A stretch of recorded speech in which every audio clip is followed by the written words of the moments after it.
This is Elliot Eisenberg of Graphs and Laughs, updating you on the latest multiple listing service data for Hillsborough County. And what we see is a tale of two distinct markets. On the single fam side, prices are at record highs. And as a result of that, buyers are, I think, generally unable to push prices much higher. But inventories have increased. So what we've seen here is an increase in sales activity. Year-to-date sales activity are up about 6% from roughly 9,800 to about 10,400. But prices aren't really going anywhere because they're already very high. You would think they'd be going up more given how good the economy is and how low unemployment is, but that's just not the case. I think buyers are generally just tapped out.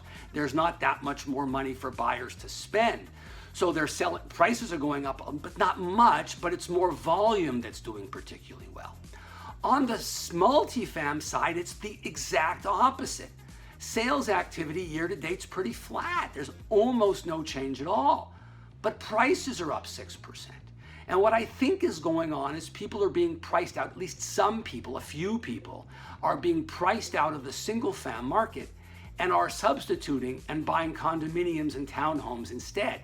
Because what we see is while the median townhome and condo price not rising, we do see the average price going up. So that means the higher end condos and townhomes are what's driving price appreciation, not so much in the middle of the market, which suggests people are buying, either tourists are buying, out of town people are buying higher priced units, or people in town who can't get a house are buying a condo. So you're seeing very different markets. Inventories are going up on the multifam side too. They're also increasing, but what we're seeing mostly is price appreciation going on in that price. Now, nationally, things are really good. They really are.